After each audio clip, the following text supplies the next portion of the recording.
vous habiter et on va organiser le baptême. Et après le baptême d'eau, il y a une merveilleuse expérience qu'on appelle le baptême du Saint-Esprit. Le baptême dans le Saint-Esprit. Qu'est-ce que c'est? Vous faites très simple. De la même façon dont, pour baptiser quelqu'un d'eau, on prend son corps physique, on le plonge complètement dans l'eau et on le fait sortir. Quand Jésus veut baptiser quelqu'un du Saint-Esprit, Jésus va prendre ton esprit, Jésus va plonger ton esprit dans le feu, puis le faire sortir. C'est tout. C'est-à-dire que Dieu va te prendre, Dieu va t'immerger, te plonger dans l'onction et dans un feu qui va brûler des choses en toi, qui va détruire des choses en toi et qui va enlever de toi tout ce qui t'empêche de devenir le type de chrétien, le type d'enfant de Dieu que tu veux devenir. Le baptême du Saint-Esprit modifie nos désirs, ça modifie nos raisonnements, ça modifie nos envies. Le baptême du Saint-Esprit nous donne la force de prier plus que ce qu'on faisait. Le baptême du Saint-Esprit nous donne l'amour de la parole. C'est le baptême du Saint-Esprit qui nous donne l'amour même des choses de Dieu. L'apôtre Paul a résumé cela en disant que l'amour de Dieu est répandu dans nos cœurs par le Saint-Esprit. Je crois que c'est Romains chapitre 5, verset 5. L'amour de Dieu est répandu dans nos cœurs par le Saint-Esprit. L'amour de Dieu est déversé dans nos cœurs. Lisons ça, Romains 5, 5. Romains 5, le verset 5. Or, l'espérance ne trompe point, parce que l'amour de Dieu est répandu dans nos cœurs par le Saint-Esprit qui nous a été donné. Vous voyez, le Seigneur ne nous baptise pas du Saint-Esprit pour devenir pasteur. Il nous baptise du Saint-Esprit pour l'aimer. Le but du baptême du Saint-Esprit, ce n'est pas de nous transformer en prédicateurs, c'est de nous transformer en amoureux de Dieu. L'amour de Dieu est répandu dans nos cœurs par le Saint-Esprit. Donc, pourquoi est-ce que c'est important de faire l'expérience du baptême du Saint-Esprit? C'est pour avoir un certain niveau d'amour pour Dieu, c'est tout. Il y a un niveau d'amour, un niveau de passion pour Jésus que tu ne peux jamais sentir ni avoir si le feu n'est pas rentré en toi, si tu n'as pas vécu le baptême du Saint-Esprit et de feu. L'amour de Dieu est répandu dans nos cœurs par le Saint-Esprit. Pourquoi le baptême du Saint-Esprit? Le baptême aussi du Saint-Esprit pour être délivré complètement des liens de famille, pour être délivré complètement des liens de famille et de toutes sortes de démons. Ce qui arrive à beaucoup de croyants qui ont juste cru comme ça en Jésus et qui n'ont pas été baptisés du Saint-Esprit, c'est qu'ils sont comme les Hébreux qui croyaient en Yahweh mais qui étaient en Égypte. Quand Moïse est venu annoncer l'évangile aux Hébreux qui étaient en Égypte, ils ont cru en Moïse, mais ils étaient en Égypte. Je réponds. Moïse est venu dire aux enfants d'Israël que Yahweh, le Dieu de vos pères, m'a envoyé. Il veut avoir une relation avec vous. Ils ont accepté le message, ils ont cru en son message. Comme toi, quand tu as entendu l'évangile, on t'a dit que Jésus-Christ a été crucifié, il est mort, il a été enseveli, il est ressuscité. Tu as cru en cela, gloire à Dieu. Mais tu es toujours en Égypte. Après avoir cru en ce que Moïse leur a dit, les Hébreux maintenant devaient traverser la mer Rouge. Ils devaient sortir d'Égypte en traversant la mer Rouge. Et par rapport à ça, regardez ce que l'apôtre Paul dit dans 1 Corinthiens chapitre 10, à partir du verset 1. 1 Corinthiens 10, à partir du verset 1. Frères, je ne veux pas que vous ignoriez que nos pères ont tous été sous la nuée et qu'ils ont tous passé au travers de la mer, qu'ils ont tous été baptisés en Moïse, dans la nuée et dans la mer. Ils ont été baptisés en Moïse. Après avoir écouté le message de Moïse, ils ont été baptisés en Moïse dans la nuée et dans la mer. Ou encore, ils ont reçu le baptême d'en haut et le baptême d'eau. La nuée était une présence de Dieu qui était dans le ciel. Ils ont été baptisés dedans. Ils ont été baptisés dans la mer. Lorsqu'ils sont passés par la mer, c'était le baptême d'eau. Mais ils ont été baptisés dans la nuée et dans la mer. Dans la nuée et dans la mer. Donc, la nuée, ça représente une présence de Dieu qui n'est pas sur la terre, une présence de Dieu qui n'est pas terrestre, qui est très céleste et dans laquelle on doit être baptisé. Donc, les enfants d'Israël ont vécu une image du baptême du Saint-Esprit. Et c'est après ça maintenant qu'ils ont été libérés des Égyptiens. Donc, vous ne serez pas libérés des démons complètement si vous n'êtes pas baptisé dans la nuée et dans la mer. Si vous n'êtes pas baptisé du Saint-Esprit et de feu. On peut croire en Jésus et puis toujours être dans l'Égypte. On peut croire en Yahweh et puis être esclave. Il y en a beaucoup dans nos églises. Donc, mes frères et sœurs, le baptême du Saint-Esprit est une expérience à laquelle vous devez aspirer, que vous devez rechercher. Je suis juste en train de donner le pourquoi est-ce que le baptême du Saint-Esprit est important. Samedi prochain, je vais parler de qu'est-ce que c'est et comment est-ce qu'on reçoit le baptême du Saint-Esprit. Le samedi prochain. Pourquoi le baptême du Saint-Esprit est important? Une autre raison encore pour laquelle vous devez vraiment vous vous intéresser à vérifier si vous êtes baptisé dans le Saint-Esprit, c'est à cause d'une réalité qui est la suivante. Le niveau d'assurance que vous aurez dans tous les domaines de la vie sur la terre dépend de votre niveau de puissance, du niveau de puissance qui agit en vous. La puissance du Saint-Esprit, c'est la force qui nous donne de l'assurance devant certaines situations de la vie et qui nous aide à ne pas paniquer ou à ne pas être tombé dans la dépression par rapport à certaines difficultés de la vie. La puissance du Saint-Esprit ne nous donne pas seulement une force sur les démons, mais ça nous donne aussi une force mentale. La puissance de l'Esprit de Dieu donne une force mentale. L'apôtre Paul a appelé ça la paix de Dieu qui surpasse toute intelligence. L'apôtre Paul dit que la paix de Dieu qui surpasse toute intelligence garde vos cœurs et vos pensées en Jésus-Christ. En d'autres termes, il y a une puissance de Dieu qu'on appelle la paix. Quand cette puissance-là, tu es baptisé dedans, tu paniques difficilement par rapport aux tempêtes de la vie et aux problèmes de la vie. Jésus était dans un bateau avec plusieurs de ses disciples. La Bible dit que la tempête a commencé à souffler partout. Tous les disciples ont commencé à paniquer parce qu'ils n'étaient pas encore baptisés du Saint-Esprit. Le seul baptisé du Saint-Esprit qui était dans le bateau, c'était Jésus. Et lui, il dormait au milieu de la tempête. Car le fruit de l'Esprit, c'est la paix. C'est un fruit du Saint-Esprit, la sérénité au milieu des problèmes les plus graves. Dormir au milieu de la tempête. Le calme et la paix, la quiétude au milieu des plus grands problèmes de la vie. Le baptême du Saint-Esprit va vous donner cela. Le baptême du Saint-Esprit ne donne pas seulement de l'autorité. Le baptême du Saint-Esprit donne aussi de la sérénité. Et Dieu veut vous donner toutes ces choses par le baptême du Saint-Esprit. Pourquoi encore le baptême du Saint-Esprit? Vous devez aspirer au baptême du Saint-Esprit. Parce que Jésus, dans Jean chapitre 15, il parlait avec ses disciples, puis il leur a dit, sans moi, vous ne pouvez rien faire. Sans moi, vous ne pouvez rien faire. Alors, analysons un peu cette phrase. Il y a beaucoup de choses que nous avons réussi à faire sans Jésus. En Arabie Saoudite, les Arabes ont bâti des villes luxueuses sans Jésus. Ils ont bâti des tours sans Jésus. Beaucoup parmi vous, vous étiez mariés avant de connaître Jésus, vous avez bâti votre mariage sans Jésus. Certains, vous avez une carrière avant de connaître Jésus, vous avez des diplômes, vous avez une vie sans Jésus.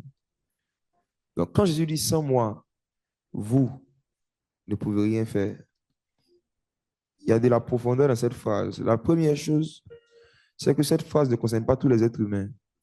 Ça concerne vous. Il n'a pas dit sans moi, tous les hommes ne peuvent rien faire. Il parlait à ses disciples.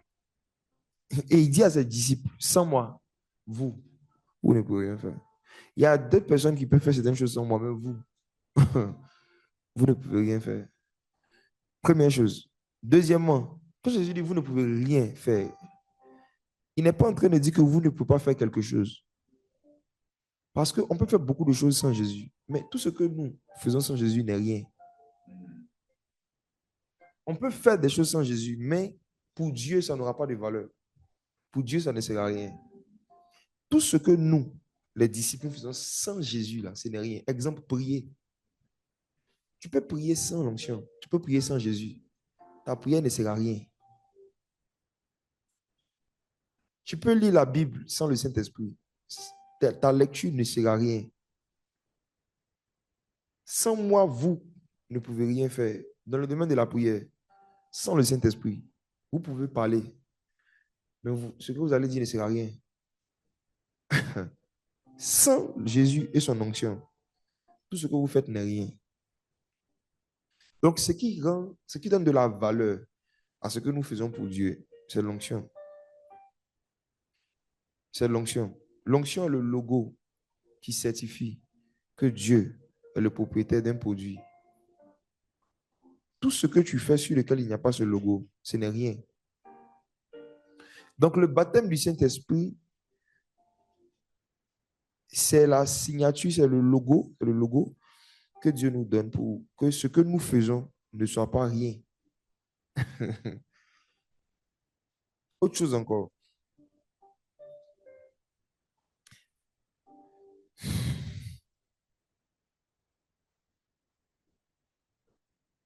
Le baptême du Saint-Esprit, c'est à nous garder dans un état de conscience permanent que nous sommes des étrangers, des voyageurs sur la terre et que nous allons bientôt quitter ce monde. Le baptême du Saint-Esprit nous pousse à chercher les choses d'en haut, où Christ est assis à la droite de Dieu. Par le baptême du Saint-Esprit, le Saint-Esprit crée en nous une affection pour les choses surnaturelles, une affection pour les choses célestes. Le baptême du Saint-Esprit. Le baptême du Saint-Esprit aussi nous introduit dans notre appel. Ça veut dire par le baptême du Saint-Esprit, nous devenons conscients qu'il y a des choses que nous devons faire pour Dieu, qu'on doit faire une œuvre pour Dieu, on doit faire l'œuvre de Dieu, on doit faire quelque chose dans le royaume des cieux. Le baptême du Saint-Esprit. Donc, frères et sœurs, j'aimerais vous poser une question à partir de Actes chapitre 19, verset 1. Actes chapitre 19, à partir du verset 1. Pendant qu'Apollos était à Corinthe, Paul, après avoir parcouru les hautes provinces de l'Asie, arriva à Éphèse. Ayant rencontré quelques disciples, il leur dit, « Avez-vous reçu le Saint-Esprit quand vous avez cru ?» Ils lui répondirent, « Nous n'avons même pas entendu dire qu'il y ait un Saint-Esprit. » Il dit, « De quel baptême avez-vous donc été baptisés ?» Et ils répondirent, « Du baptême de Jean. » Donc le baptême d'eau, oui. Alors Paul dit, Jean a baptisé du baptême de repentance, disant au peuple de croire en celui qui venait après lui, c'est-à-dire en Jésus. Sur ces paroles, il fut baptisé au nom du Seigneur Jésus. Lorsque Paul leur eut imposé les mains, Oui. le Saint-Esprit vint sur eux, et ils parlaient en langue et prophétisaient. Et il parlait en langue et il prophétisait. Et il parlait en langue et il prophétisait. Et vous allez retrouver beaucoup de versets dans la Nouvelle Alliance, dans les livres des Actes notamment, où quand quelqu'un parle en langue, il prophétise. Méfiez-vous de ceux qui parlent en langue et qui ne prophétisent jamais. Logiquement, le parler en langue est juste un entraînement pour prophétiser. Le parler en langue est une préparation pour pouvoir recevoir des messages. J'aurai le temps de vous parler de cela dans les samedis qui viennent. C'est par le baptême du Saint-Esprit qu'on arrive à parler en langue et prophétiser. Ces deux dons sont très liés. Le parler en langue est censé amplifier les manifestations du prophétique. Et quand le prophétique est authentique, ça donne envie de parler en langue. On ne peut pas dissocier les deux. Parler en langue et il prophétisait. Parler en langue et il prophétisait. Donc, cette expérience est une expérience aussi qui vient après le baptême du Saint-Esprit. L'apôtre Paul croise des disciples. On nous dit que ce sont des disciples, des disciples, des disciples. Et il demande à ses disciples, avez-vous reçu le Saint-Esprit quand vous avez cru? Ça veut dire que croire est une chose, recevoir le Saint-Esprit, c'est une autre chose. Le verset est clair. Je vous le dis. Parce qu'il y a des doctrines que vous allez entendre qui disent que dès que tu crois en Jésus, tu es baptisé du Saint-Esprit. Mes frères et sœurs, on aura le temps d'en reparler. Je pense que souvent, dans le corps de Christ, on dit les mêmes choses avec des mots différents. Donc, on a l'impression qu'on se contredit. Mais on ne se contredit pas, on dit les mêmes choses. On dit exactement les mêmes choses. Mais c'est les mots que nous utilisons les uns et les autres pour expliquer ce que nous voulons dire souvent qui fait qu'on se met en conflit. Sinon, il n'y a aucun problème. À la fin, tout le monde veut que tout le monde reçoive le Saint-Esprit. Maintenant, comment chacun va faire? C'est là qu'il y a un problème. Donc, il dit, avez-vous reçu le Saint-Esprit quand vous avez cru? Je vous pose la même question. Avez-vous reçu le Saint-Esprit quand vous avez cru? Avez-vous reçu le Saint-Esprit quand vous avez cru? Avez-vous reçu le Saint-Esprit quand vous avez cru? Avez-vous reçu le Saint-Esprit quand vous avez cru? C'est pour vous aider à répondre à cette question que nous allons enseigner sur le baptême du Saint-Esprit et de feu le samedi prochain. Avez-vous reçu le Saint-Esprit quand vous avez cru? J'aimerais vraiment vous laisser avec cette question toute cette semaine. Est-ce que j'ai reçu le Saint-Esprit quand j'ai cru? Si croire en Jésus donnait automatiquement accès au baptême du Saint-Esprit, Satan et la sirène des eaux seraient baptisés du Saint-Esprit parce qu'ils croient en Jésus. Jacques dit, les démons croient en Dieu et ils tremblent. On n'a pas dit ils croient en Dieu et ils sont baptisés. Un tremblement n'est pas un baptême. Si croire donnait automatiquement accès au baptême du Saint-Esprit, Satan aurait été chrétien évangélique. La sirène des eaux serait en train de parler en langue. Parce qu'eux, ils croient. Jacques dit, tu crois en Dieu, tu fais bien. Les démons aussi croient et ils tremblent. Donc, croire et même trembler ne sont pas encore les preuves que tu es baptisé du Saint-Esprit. On peut être baptisé du Saint-Esprit sans trembler. Ah. Avez-vous reçu le Saint-Esprit quand vous avez cru? Avez-vous reçu le Saint-Esprit quand vous avez cru? La réponse que les disciples ont donnée, ils ont dit, nous n'avons jamais entendu dire qu'il y ait un Saint-Esprit. Ça veut dire que même au temps de l'apôtre Paul, il arrivait qu'il y ait des personnes qui prêchent la parole de Dieu sans parler aux gens du Saint-Esprit. Même au temps de l'apôtre Paul, il y a des gens qui ont parlé du baptême d'eau sans parler du baptême du Saint-Esprit. Même au temps de Paul, il y a des gens qui prêchaient un évangile incomplet. Un évangile où il n'y avait que de l'eau, mais il n'y avait pas le feu. Un évangile incomplet. Un évangile où on ne te parlait que de Dieu, mais pas de son esprit. Au temps de l'apôtre Paul, il y avait des disciples qui n'avaient jamais entendu dire qu'il y a un Saint-Esprit, parce que ceux qui leur ont dit de croire ne leur ont pas dit d'être baptisés du Saint-Esprit. Et c'est peut-être l'expérience et le cas de certains parmi vous. Vous n'avez pas encore reçu le Saint-Esprit quand vous avez cru, parce que vous avez cru dans un contexte où on ne vous a pas mis en contact direct avec le Saint-Esprit. On vous a laissé au stade de croire. Mais par la grâce de Dieu, à partir du samedi prochain, l'Esprit du Seigneur se saisira de toi. Tu seras changé en un autre homme. Tu seras changé en une autre femme. Telle était la parole que le prophète Samuel avait dit à Saül, la première fois qu'ils se sont rencontrés. Il lui a dit que tu vas rencontrer une troupe de prophètes qui prophétisent avec des instruments.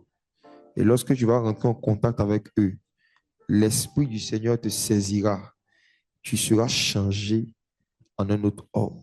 En d'autres termes, ce qui change les hommes, c'est la saisie de l'Esprit. Ce qui change un homme en un autre homme, ce ne sont pas les conseils. Ce qui change quelqu'un en un autre homme, ce ne sont pas les discours. Ce qui change quelqu'un en un autre homme, ce ne sont pas les versions de Bible. Ce qui change quelqu'un en un autre homme, ce n'est pas une religion. Ce qui change un homme en un autre homme, c'est une rencontre personnelle avec l'esprit de prophétie. Et mes frères et sœurs, samedi prochain, on aura une rencontre en ligne avec l'esprit de prophétie. C'est pour ça que je ne suis pas pressé de parler du sujet, d'aborder le sujet. Je veux vraiment que vous preniez le temps de vous préparer à cette rencontre parce que figurez-vous que Jésus est mort, il est ressuscité le troisième jour. Après cela, la Bible dit dans Actes chapitre 1 qu'il a parlé pendant 40 jours avec ses disciples. Ça fait 43 jours, n'est-ce pas? Et après cela, il est monté au ciel. Et les disciples se sont mis à prier pour se préparer à la venue du Saint-Esprit. Jésus leur a parlé du baptême du Saint-Esprit, mais ils n'ont pas reçu le baptême du Saint-Esprit le même jour. Le Saint-Esprit est venu 7 jours après parce qu'il y a un état spirituel dans lequel le Saint-Esprit devait les trouver pour bien descendre. Entre le jour où Jésus leur a dit qu'ils seront baptisés du Saint-Esprit et le jour où ils ont reçu le baptême, il y a eu un temps de préparation, vous voyez. Et ce temps de préparation a duré 7 jours. Parce que si vous prenez les 3 jours de Jésus dans le tombeau, plus les 40 jours qu'il a passé avec eux, ça fait 43. Or, la Pâque vient 50 jours après, pardon, la Pentecôte était une fête qui venait 50 jours après la fête de Pâques. Jésus a été crucifié le jour de la fête de Pâques. Et donc, il a fait 43 jours, il est parti. Et pendant 7 jours, les disciples ont prié pendant 7 jours. 7 jours de prière non-stop. 7 jours de prière non-stop. Ils se sont fermés pour prier. Et le Saint-Esprit est descendu le jour de la Pentecôte. Donc, il y a un état. On dit pendant qu'ils priaient, le Saint-Esprit est descendu sur eux. Donc, les disciples ici dans Acte 19, eux, ils n'ont pas eu besoin d'aller s'enfermer 7 jours quand Paul leur a parlé du Saint-Esprit. Parce qu'ils étaient déjà préparés et disposés à recevoir le Saint-Esprit. Il y a un état de cœur, un état d'esprit dans lequel tu dois être pour que le jour où on va te parler du baptême du Saint-Esprit, en même temps tu reçois, ça descend sur toi. Et c'est de ça que je suis en train de te parler. Quand je fais exprès, quand je prends le temps de t'expliquer les raisons pour lesquelles tu dois aspirer à être rempli du Saint-Esprit, tu dois aspirer au baptême du Saint-Esprit, je suis en train de te donner un apéritif prophétique. Connais-tu le rôle des apéritifs? C'est pour exciter la faim. C'est pour préparer le ventre à recevoir un repas plus consistant. Donc, quand je prends le temps de te dire des choses qui sont en train de réveiller ta soif, de réveiller ta faim, c'est parce qu'il y a un plat, il y a un repas plus consistant qui doit venir. Mais le Seigneur Jésus a dit à ses disciples, lorsqu'il est ressuscité, recevez le Saint-Esprit. Mais quand il leur a dit cela, c'est plus de 10 jours après que le Saint-Esprit est descendu sur eux. Jésus souffla sur ses disciples et il leur a dit, recevez le Saint-Esprit. Parce que quand il disait, recevez le Saint-Esprit, il était en train de leur dire, accueillez le Saint-Esprit. Il annonçait la venue du Saint-Esprit, il ne leur annonçait pas une expérience immédiate, mais il leur annonçait la venue d'une personne. C'est comme si je viens chez toi, je t'explique que je sors bientôt, puis je te dis, s'il te plaît, reçois Franck. Franck n'est pas là. Et je te dis, reçois Franck. Si je te dis, reçois Franck alors que Franck n'est pas encore venu, je suis en train de te dire que Franck va venir. Mais prépare les conditions qu'il faut pour l'accueillir. Mets ce qu'il faut en place afin que lorsqu'il vienne, il soit à l'aise. Et quand nous devons recevoir des étrangers, quand nous devons recevoir des personnalités ou des autorités, quand nous savons que nous allons les recevoir, que nous devons les recevoir, il y a un maximum, un certain nombre de précautions que nous prenons et un certain nombre de dispositions que nous prenons parce que nous devons recevoir. Et la façon d'apprêter un lieu pour recevoir quelqu'un dépend de l'importance que la personne a pour nous. Recevez le Saint-Esprit, c'est-à-dire préparez-vous. Quelque chose de merveilleux va arriver à plusieurs parmi vous, ceux qui n'ont pas encore fait l'expérience le samedi prochain. Vous avez aujourd'hui jusqu'au samedi prochain pour recevoir le Saint-Esprit, pour accueillir le Saint-Esprit. Préparez vos cœurs. Qu'est-ce que vous devez faire pour recevoir le Saint-Esprit? Comment est-ce que vous devez arranger, apprêter votre chambre spirituelle, la chambre nuptiale, pour que le Saint-Esprit descende? La réponse est dans Actes chapitre 2. Actes chapitre 2, regardez avec moi le verset 40, verset 37 à 38. Acte 2, verset 37 à 38. Acte 2, le verset 37. Après avoir entendu ce discours, ils eurent le cœur vivement touché. Et ils dirent à Pierre et aux autres apôtres, hommes frères, que ferons-nous? Pierre leur dit, répentez-vous et que chacun de vous soit baptisé au nom de Jésus-Christ pour le pardon de vos péchés et vous recevrez le don du Saint-Esprit. L'élément le plus important dans ce verset, c'est répentez-vous. Ça veut dire, de la même manière que si quelqu'un vient chez toi, la personne veut s'asseoir dans ton fauteuil et qu'il y a un sac dans le fauteuil, tu vas d'abord enlever le sac pour que la personne s'asseye. De la même façon, s'il y a un péché dans ta vie que tu sais, que tu as l'habitude de pratiquer, il faut enlever d'abord ce péché avant que le Saint-Esprit ne vienne s'asseoir. C'est la raison même pour laquelle l'agneau de Dieu qui ôte le péché du monde est venu avant le Saint-Esprit. Il devait ôter d'abord le péché avant que le Saint-Esprit ne vienne. Donc, quand tu te répands, quand tu te sépares de ton péché, tu es en train d'accueillir le Saint-Esprit. Tu es en train de recevoir le Saint-Esprit. Tu lui fais de la place parce que c'est le Saint-Esprit. Donc, il a besoin que l'endroit où il va habiter là soit saint. Et qu'est-ce qui rend un endroit saint? C'est le sang de Jésus. Mais le sang de Jésus agit seulement là où il y a eu la repentance. Donc, si tu t'es repenti, le sang de Jésus te purifie de tout péché et tu fais de la place dans ton esprit, dans ton cœur, pour que tu sois baptisé du Saint-Esprit et de feu. Donc, cette semaine, il faut que ce soit une semaine de repentance, de remise en cause. Prenez le temps cette semaine vraiment de vous remettre en cause, de vous repentir de ce de quoi vous devez repentir, d'arrêter ce que vous devez arrêter. Vous qui vivez en concubinage là, beaucoup de gens qui sont dans les pays à l'étranger vivent en concubinage, vous n'êtes pas mariés, vous habitez ensemble, vous faites les choses que les gens mariés font. Il faut recevoir, si vous voulez recevoir le Saint-Esprit, coupez avec ça. Prenez la décision, dites à votre concubin ou à vos concubines que, tu sais, tant qu'on n'est pas marié, il y a des choses qu'on n'a plus fait. Donc, si tu m'aimes vraiment, on va se marier. En attendant, on arrête ça. C'est tout. Voilà. Donc, souvent, vous devez choisir entre recevoir le concubin ou recevoir le Saint-Esprit.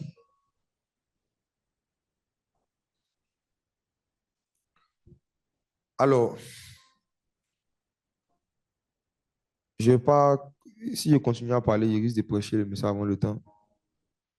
Comme j'ai dit, je vais vraiment vous laisser avec ça. Samedi prochain, connectez-vous. Alors, écoutez-moi, vous qui avez l'habitude de vous connecter après le, vous qui avez l'habitude de vous connecter après le, donc ne prenez pas des dispositions pour vous connecter avant l'heure du début. Vous vous connectez après le, juste par indiscipline. Répentez-vous et vous recevez le Saint-Esprit. Vous êtes irrespectueux, non seulement vis-à-vis de Dieu, mais aussi vis-à-vis de nous, qui faisons des sacrifices pour nous rendre disponibles pour venir vous enseigner la parole de Dieu. Et surtout quand vous vous connectez après l'heure, que vous osez venir poser des questions ou répondre en commentaire, c'est pas poli. Et c'est les attitudes, en fait, qui vont faire que le Saint-Esprit ne va pas vous honner. Parce que Dieu est très attaché à l'honneur et au respect. Faites très attention à vos attitudes avec les choses de Dieu. Le jour où Dieu sera ton camarade, le Saint-Esprit ne sera pas ton ami. Si vous voulez devenir sérieux dans les choses de Dieu et vous voulez recevoir des choses sérieuses de Dieu, apprenez à respecter le temps. Faites attention à ça. Le samedi prochain, je parle vraiment, ils se connaissent, hein. Il y en a ici, ils se connaissent comme ça. Ils disent ça à 19h, que je me mets à 19h10, je vais me connecter à 19h15. Faites attention à vos attitudes. Dieu vous observe, Dieu vous regarde. Dieu dit, j'honore ceux qui m'honorent. 1 Samuel chapitre 2. Je méprise ceux qui me méprisent. C'est du mépris envers Dieu que de ne pas se discipliner pour venir avant l'heure. Alors que quand tu dois prendre l'avion, quand tu dois prendre l'avion, quand tu dois prendre l'avion, tu viens 2 heures avant. Quand tu dois voyager, tu viens à l'aéroport des heures avant l'heure du décollage. Et beaucoup parmi vous, ce que vous ne savez pas, c'est que dans chaque culte, il y a un décollage prophétique.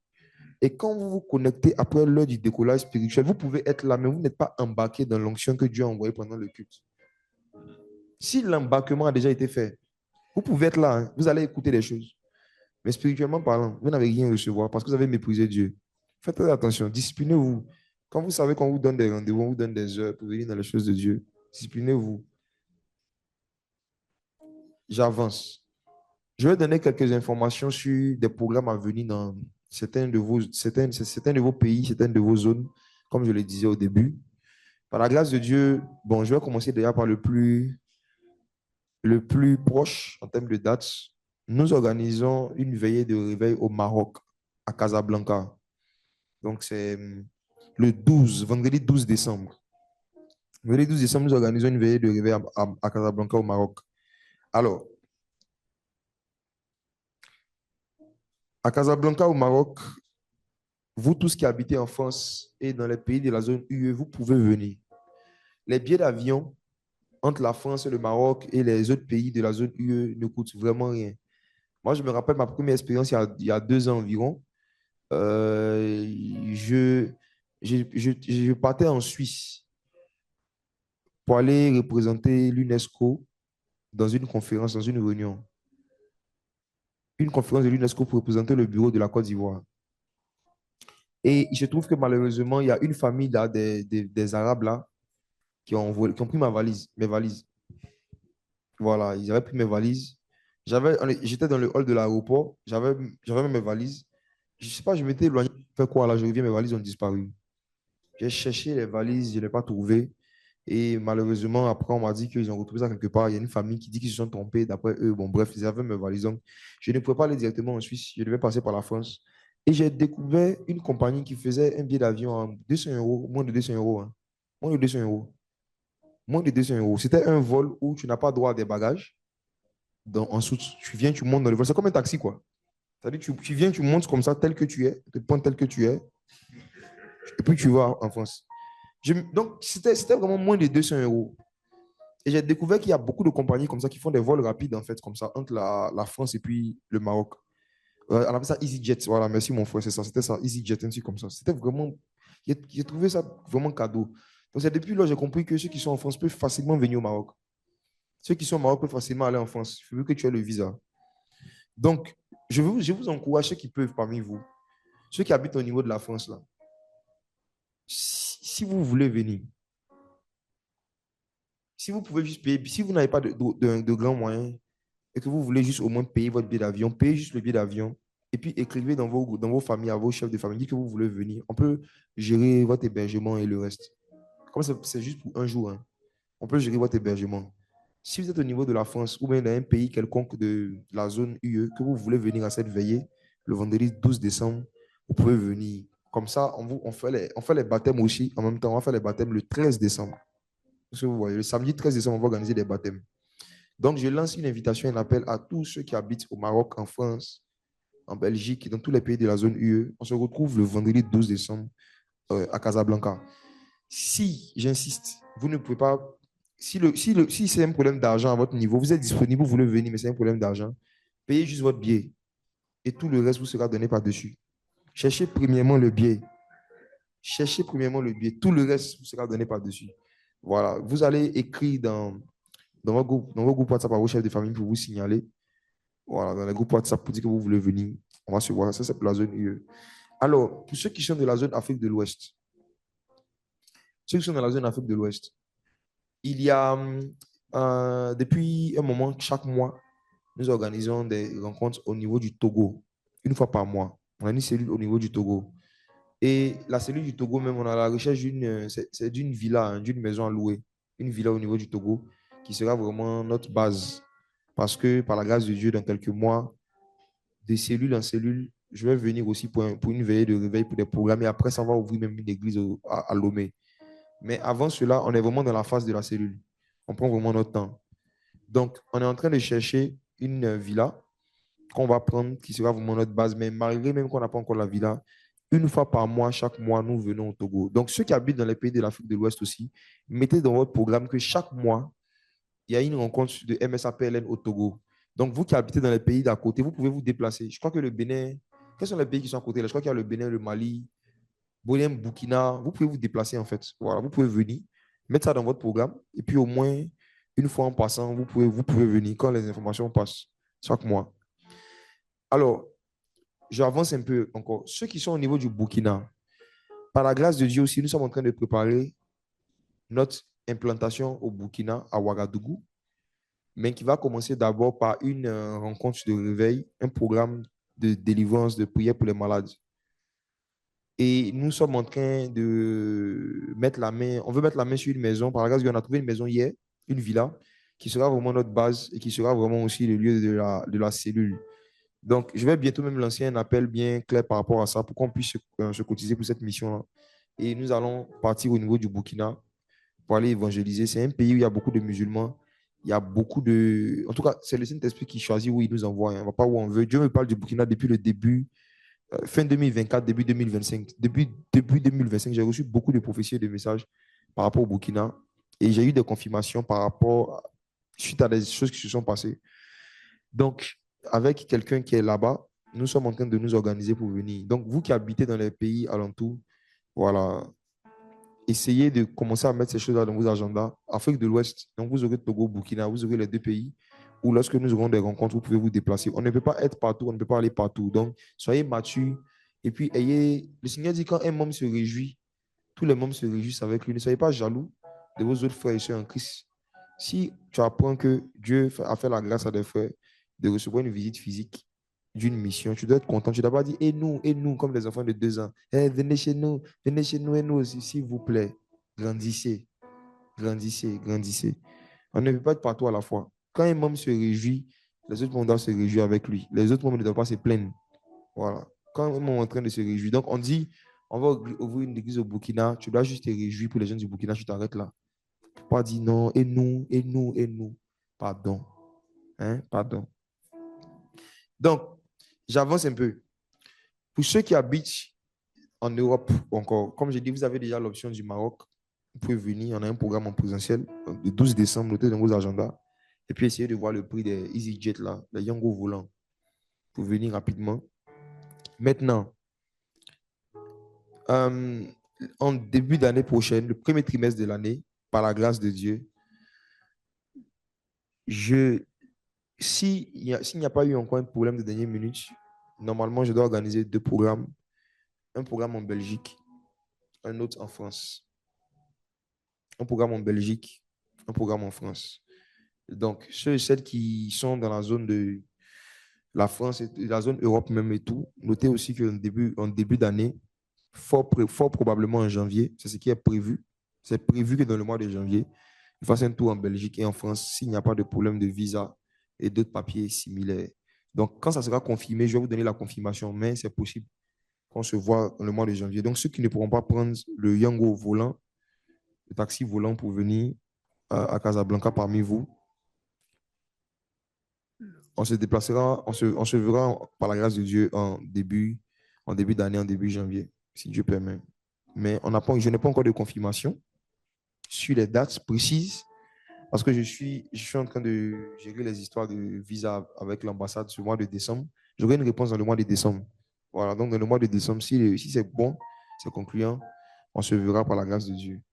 Et si les choses se passent bien par rapport au visa 2026, vous qui habitez en Europe, on se verra très souvent par la grâce de Dieu, parce qu'il y a beaucoup de choses que nous devons faire là-bas par la grâce du Seigneur. Maintenant, pour ceux qui sont dans la zone Amérique du Nord, vraiment, quand un homme se réjouit, réjouissez-vous avec eux. Vous, en attendant, pratiquez 1 Corinthiens 12 là. Réjouissez-vous avec ceux qui se réjouissent. Amérique du Nord, réjouissez-vous avec ceux qui se réjouissent. Ceux qui sont en Asie aussi, réjouissez-vous avec ceux qui se réjouissent. Réjouissez-vous avec ceux qui vont se réjouir en Afrique de l'Ouest et puis en Europe. Réjouissez-vous avec eux, puis en Afrique du Nord. Réjouissez-vous avec ceux qui se réjouissent. Et Dieu se souviendra de vous au temps opportun. En mars 2026, pour ceux qui sont en Afrique de l'Est, Afrique du Sud, je serai en Afrique du Sud par la grâce du Seigneur. J'ai été invité dans une conférence là-bas, chez l'apôtre Narcisse Magie là. Peut-être d'autres ne le connaissent pas, mais vous allez le découvrir. Je dois donc faire un tour normalement en Afrique du Sud en mars 2026 aussi. Donc ceux qui sont dans la zone Afrique du Sud, Afrique de l'Est, on se verra dans cette période. Pour les autres, maintenant il y a la famille reste du monde. Réjouissez-vous avec ceux qui se réjouissent et priez pour nous. Dieu nous fera grâce. Réjouissez-vous avec ceux qui se réjouissent. Famille reste du monde. Réjouissez-vous avec ceux qui se réjouissent. Si dans tout ce que dans les différentes zones que j'ai citées, il n'y a pas une zone qui est verte à zone, c'est que Dieu est en train de te dire, mon fils, réjouis-toi avec ceux qui se réjouissent. Ton temps viendra. Réjouissez-vous avec ceux qui se réjouissent. Dieu va éprouver votre cœur. Dieu va voir si vous avez un bon cœur. Si vous êtes capable de ne pas être jaloux du bonheur de vos frères et sœurs en Christ.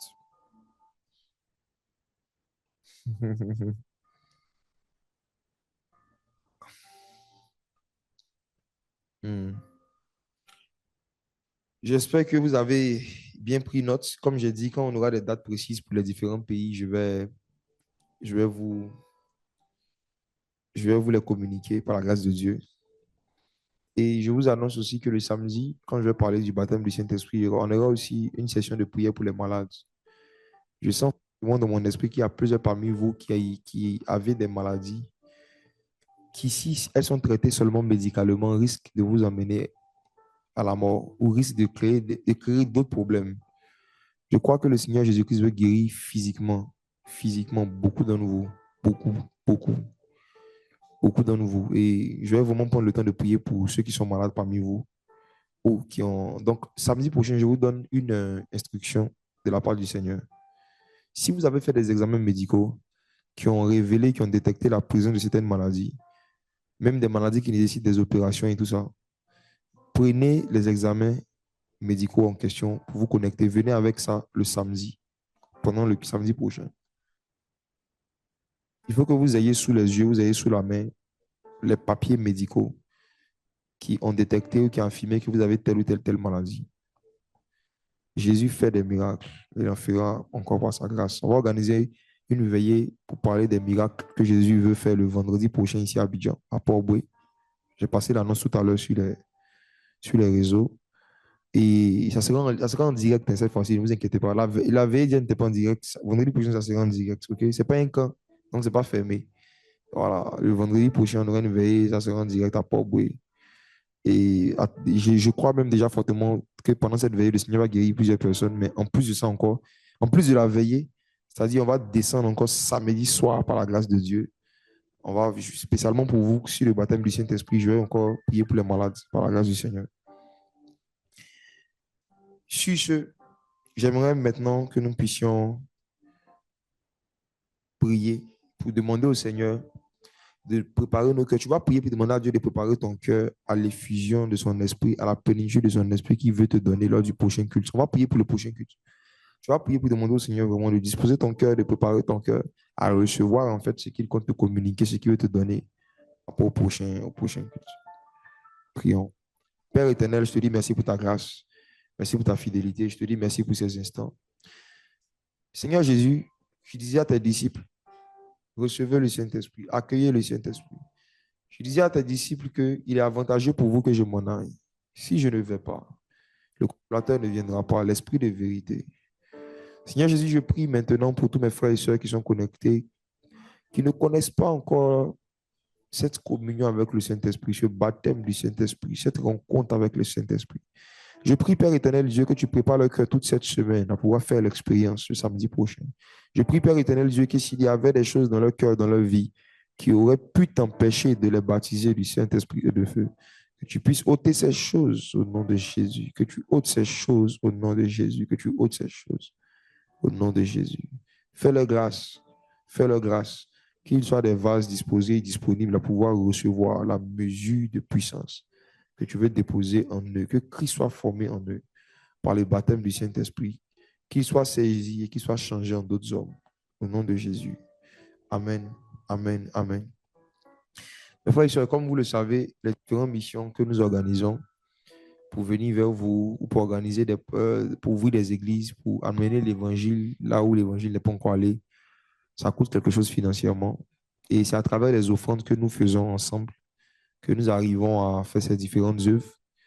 On va passer maintenant au temps des offrandes. Je vais t'inviter à faire une offrande ce soir, pas comme d'habitude, mais fais une offrande pour la mission. Fais une offrande pour dire au Seigneur, je veux participer, je veux contribuer à l'extension de ton royaume. J'aimerais contribuer. Tu vas demander à Dieu la faveur, la grâce, de te donner les moyens même de pouvoir contribuer à l'expansion de son royaume sur la terre à travers tes dons.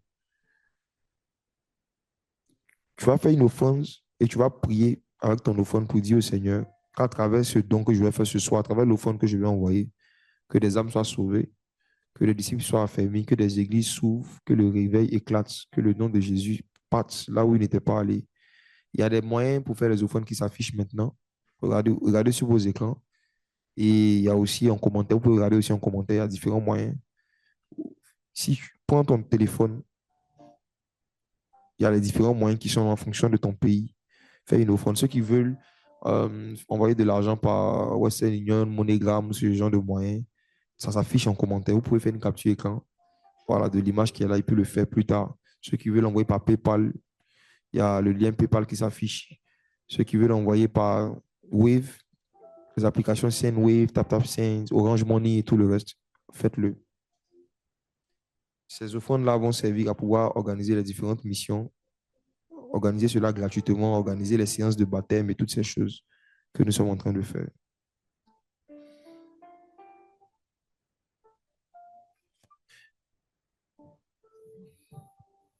Père éternel, je te dis merci. Je prie pour tous ceux et celles, Seigneur, qui vont t'honorer par une offrande ce soir.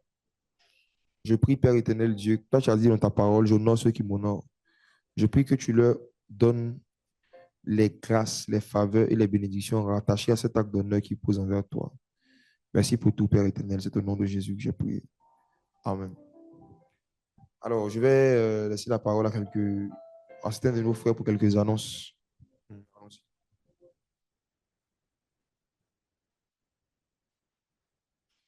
Amen, amen. On va laisser la place maintenant à l'une de nos sœurs